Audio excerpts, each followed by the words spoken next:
इसलिए था क्योंकि उस पर सोने के सेब लगते थे।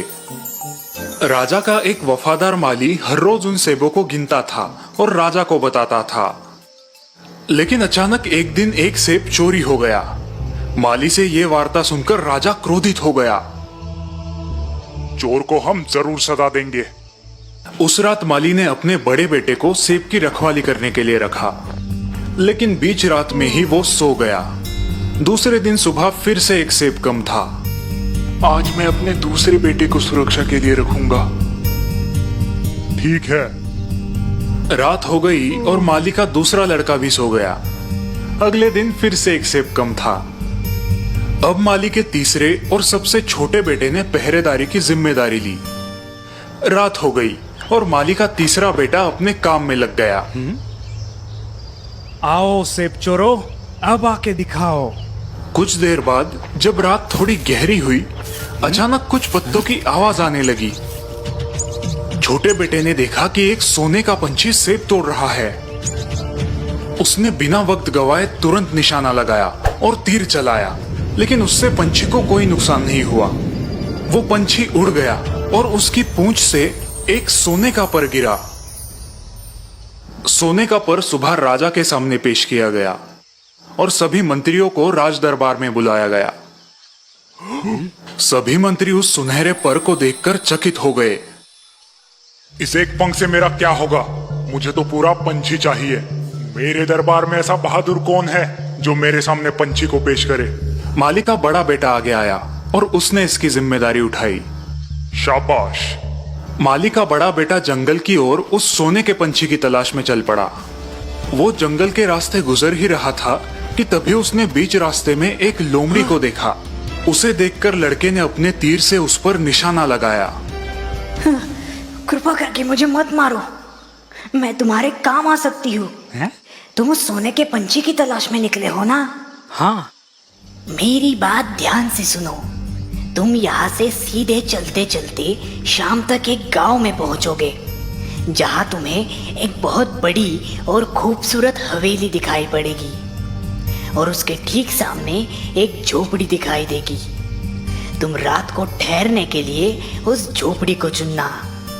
माली का बेटा थोड़ी सोच में पड़ा। उसे लगा कि यह लोमड़ी की कोई चाल होगी, इसलिए उसने लोमड़ी पर तीर चलाया, लेकिन वो चूक गया और लोमड़ी वहां से भाग गई।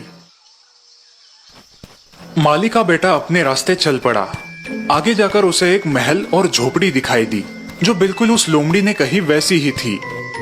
उसने देखा कि महल की तरफ लोग गा रहे थे, नाच रहे थे और बढ़िया खाना खा रहे थे। वही दूसरी तरफ गरीबी और उदासीनता नजर आ रही थी। ये देखकर उसने सोचा, अगर मैं इस झोपड़ी वाले घर की तरफ गया तो ये मेरी बहुत बड़ी बेवकूफी होगी। इसलिए वो उस महल की तरफ गया जहाँ उसने खाया पिया और आराम किया। इस दरमियान वो उस सोने के पंछी और अपने राज्य के बारे में सब भूल गया था। इसी बीच बहुत समय बीत गया और बड़ा बेटा कभी वापस नहीं आया। इसलिए दूसरा बेटा कार्य के लिए चल पड़ा। उसका भी यही अंजाम हुआ। उसे लोमड़ी मिली। लोमड़ी ने उसे भी वही सलाह दी, लेकिन वो जब गांव पहुंचा तब उसे उसके भाई ने महल की तरफ बुलाया और वो भी अपने भाई की तरह पंछी और राज्य को भूल गया। समय बीतता गया। अब सबसे छोटा बेटा भी सोने के पंछी की तलाश में निकल पड़ा। मुझे जाने दो पिताजी। लेकिन माली अपने दो बेटों की तरह अब इस बेटे को भी नहीं खोना चाहता था। पिताजी, मैं वापस लौटूंगा, मेरा यकीन कीजिए, मुझे जाने दीजिए। ठीक है, लेकिन अपना ख्याल रखना। माली का छोटा बेटा जंगल की तरफ चल पड़ा। रास्ते में उसे वही लोमड़ी मिली जो उसके भाइयों को मिली थी। उस लोमड़ी ने उसे भी वही सलाह दी। अगर तुम अपने मंजिल तक पहुंचना चाहते हो तो झोपड़ी में जाओ। अपनी सलाह के लिए शुक्रिया दोस्त। मेरी पूंछ पर बैठो, तुम जल्दी पहुंच जाओगे। जल्द ही वो गांव पहुंचे। छोटे बेटे ने उस झोपड़ी में ही रात बिताई। जब सुबह हुई तो वो लोमड़ी वापस आई। अब उसने और एक सलाह दी। अब सीधे आगे बढ़ना, तुम्हें एक किला दिखाई देगा जहाँ बहुत सारे सैनिक गहरी नींद में सोए रहेंगे। उनकी तरफ ध्यान बिल्कुल मत देना। किले के अंदर जाना, वहाँ तुम्हें एक कमरा दिखाई देगा जहाँ सोने का पंछी एक लकड़ी के पिंजरे में बंद होगा। उसके ठीक सामने एक सोने का पिंजरा भी होगा, पर तुम उस पिंजरे को बदलने की कोशिश मत करना, वरना पछताओगे। लोमड़ी ने फिर एक बार अपनी पूंछ फैलाई और नौजवान लड़का उस पर सवार हो गया। दोनों किले के पास पहुंच गए। लड़का किले के अंदर गया, जहां उसे लोमड़ी ने कहा हुआ कमरा दिखाई दिया और वो सोने का पंछी भी। इस खूबसूरत पंछी को ऐसे लकड़ी के पिंजरे में रखना अच्छी बात नहीं है। जैसे ही लड़के ने पिंजरे को बदलने के लिए दरवाजा खोला, पंछी चीखने लगा और उसकी आवाज से सैनिकों की नींद खुल गई। उस लड़के को कैदी बनाया गया। दूसरे दिन सुबह उसे दरबार में पेश किया गया। वहां उसे मौत की सजा सुनाई गई। मेरे सरकार, कृपा करके मुझ पे दया कीजिए। मैं तुम्हें एक ही शर्त पर छोड़ूंगा। जाओ, मेरे लिए वो सोने का घोड़ा ले आओ जो तूफान जैसे तेज दौड़ता है। तभी मैं तुम्हारी सजा माफ करूंगा और वो सोने का पंछी भी दे दूंगा। उसने फिर से अपना सफर शुरू किया। तब रास्ते में उसे अपनी दोस्त लोमड़ी मिली। तुमने देखा ना क्या हुआ मेरी सलाह ना मानने का नतीजा। तुम एक अच्छे लड़के हो, इसलिए उस सोने के घोड़े को ढूंढने में मैं तुम्हारी मदद करूंगी। तुम सीधे जाना, फिर तुम्हें एक किला नजर आएगा जहाँ वो घोड़ा अपने टेंट में खड़ा होगा। उसकी देखरेख करने वाला गहरी नींद में सो रहा होगा। घोड़े को चुपचाप वहां से छुड़ा लेना, पर उस पर पुराने चमड़े का सैडल डालना मत भूलना, और उसके पास ही पड़ा सोने का सैडल बिल्कुल मत लेना। सब कुछ सही जा रहा था। घोड़े को देखकर लड़का बोला, मैं इसको सोने का सैडल दूंगा, इसका हक बनता है। जैसे ही लड़के ने सोने के सैडल को हाथ लगाया, उसकी देखरेख करने वाला जाग गया। रक्षक दौड़ के आए और उसे गिरफ्तार कर लिया। अगले दिन फिर उसे मौत की सजा सुनाई गई और उसने फिर दया की भीख मांगी। तुम खूबसूरत राजकुमारी को मेरे सामने ले आए तो मैं तुम्हारी जान बख्श दूंगा। फिर तुम वो पंछी और घोड़ा अपने पास रख सकते हो। लड़का फिर अपनी राह चल पड़ा और उसे फिर लोमड़ी मिली। अगर तुमने मेरी बात मानी होती तो तुम्हारे पास पंछी के साथ साथ घोड़ा भी होता। मैं तुम्हारी फिर से मदद करूंगी। यहाँ से आगे जाकर तुम किले में पहुंच जाओगे। वहाँ तुम्हें राजकुमारी मिलेगी, उसके हाथ को थाम लेना। मध्य रात्रि को राजकुमारी नहाने जाती है, तब वो तुम्हें रास्ता बताएगी। पर ध्यान रहे, तुम उसे माँ बाप के पास विदाई देने मत जाने देना। लोमड़ी और लड़का किले के पास पहुंच गए। लोमड़ी ने जैसे कहा था, लड़के ने ठीक वैसे ही किया। मध्य रात्रि को वो राजकुमारी के साथ निकला, लेकिन निकलते निकलते राजकुमारी ने रोते हुए कहा कि उसे अपने पिताजी से मिलना है। आखिर लड़के ने उसकी बात मान ली, लेकिन जैसे ही वो अपने पिताजी से मिलने आई, लड़के को फिर से कैदी बना लिया गया। तुम मेरी बेटी को तब तक नहीं ले जा सकते जब तक तुम सामने वाले पहाड़ को 8 दिन में तोड़कर नहीं हटा दे। वो पहाड़ इतना विशाल था कि लड़का अकेले वो काम नहीं कर सकता था।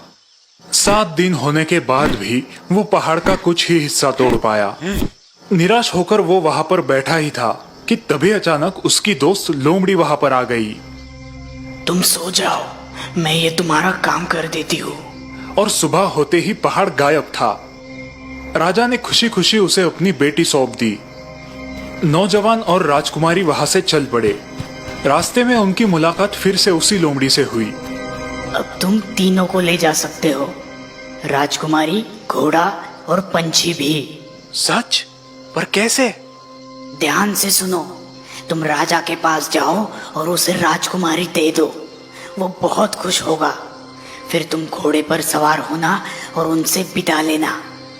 राजकुमारी से आखिर में हाथ मिलाना और तभी झट से उस घोड़े पर बैठना और जितना तेज हो सके वहां से निकलना। उसके बाद दूसरे किले में जाना जहां पंछी है। मैं राजकुमारी के साथ बाहर रुकूंगी। तुम घोड़े को दयालु राजा को दिखाना, फिर वो पंछी को बाहर ले आएगा। उससे पंछी देखने के लिए मांगना। जैसे ही तुम्हारे हाथ में पंछी आएगा, तुम वहां से निकल जाना। जैसे लोमड़ी ने कहा, सब कुछ वैसे ही हुआ। तुम्हारा शुक्रिया मेरी प्यारी दोस्त। तुम्हारे बिना मैं कुछ नहीं कर पाता। बोलो, मैं तुम्हारे लिए क्या कर सकता हूँ? ऐसी बात है तो मुझे खत्म कर दो। क्या? मैं ऐसा नहीं कर सकता। तुम मेरी दोस्त हो। ठीक है, जैसी तुम्हारी मर्जी। लेकिन मैं तुम्हें एक सलाह देती हूँ, 2 बातों को हमेशा याद रखना। वापस लौटते वक्त किसी की भी मदद मत करना और फिरौती मत देना। और याद रहे, नदी के किनारे बिल्कुल मत बैठना। वो राजकुमारी के साथ सवारी करते हुए उस गांव में पहुंचा जहां उसके दोनों भाई थे। वहां 2 आदमियों को फांसी हो रही थी। उसने देखा कि वो 2 आदमी उसके भाई थे जो अब चोर बन चुके थे। रुको, मेरे सारे पैसे ले लो, पर मेरे भाइयों को छोड़ दो। अपने भाइयों को छुड़ाने के बाद वो सभी जंगल से जा रहे थे। तभी दोनों भाइयों ने नदी के किनारे बैठकर कुछ खाने की सोची। इसी दौरान छोटा भाई लोमड़ी की सलाह भूल गया और इससे पहले वो कुछ सोचता, उसके दोनों भाइयों ने उसे नदी में ढकेल दिया। फिर राजकुमारी, घोड़ा और उस सोने के पंछी के साथ वो अपने राज्य के राजा के पास पहुंच गए। महाराज की जय हो। महाराज, हम सोने के पंछी को ले आए हैं। हमने हमारी मेहनत से उसे जीता है। फिर शाही जश्न की तैयारी की गई, लेकिन इस बार घोड़े ने कुछ नहीं खाया, पंछी ने गाना नहीं गाया और राजकुमारी तो रोते ही जा रही थी। छोटा बेटा नदी में गिर गया था, लेकिन किस्मत से नदी सूखी थी। लेकिन नदी का किनारा इतना सीधा था कि वो ऊपर नहीं चढ़ पा रहा था। तभी उसकी दोस्त लोमड़ी फिर से वहां पर आ गई। अगर तुमने मेरी बात याद रखी होती तो आज ये हालत नहीं होती। फिर भी तुम मेरे दोस्त हो, मैं तुम्हें यहाँ नहीं छोड़ सकती, इसलिए मेरी पूंछ जल्दी से कस के पकड़ो। तुम्हारे भाइयों ने तुम्हारे लिए पहरेदार रखे हैं, वो तुम्हें देखते ही मार देंगे। फिर लड़के ने एक गरीब आदमी का वेश धारण किया और राजा के दरबार में पहुंच गया। जैसे ही घोड़े ने उसको देखा, उसने खाना शुरू किया, पंछी ने गाना शुरू किया और राजकुमारी तो बहुत खुश हो गई। फिर वो राजा के पास गया और राजा को पूरी हकीकत बता दी। उसके दोनों भाइयों को सजा सुनाई गई। छोटे बेटे को राजकुमारी वापस मिल गई। जब राजा का देहांत हुआ, तब माली के छोटे बेटे को राज्य का राजा बनाया गया। कुछ दिन गुजरने के बाद वे दोनों फिर से जंगल की तरफ गए। वहां लड़के को उसकी पुरानी दोस्त लोमड़ी मिली। उसने फिर उसे गुजारिश की कि वो उसे खत्म कर दे। मेरे प्यारे दोस्त, मुझ पर कृपा करो और मुझे खत्म करो, मुझे मुक्ति दिला दो। छोटे बेटे ने दुखी मन से हाँ कर दी। जैसे ही लोमड़ी की मौत हुई, वो एक आदमी में बदल गई। वो आदमी और कोई नहीं बल्कि राजकुमारी का भाई था, जो पिछले कई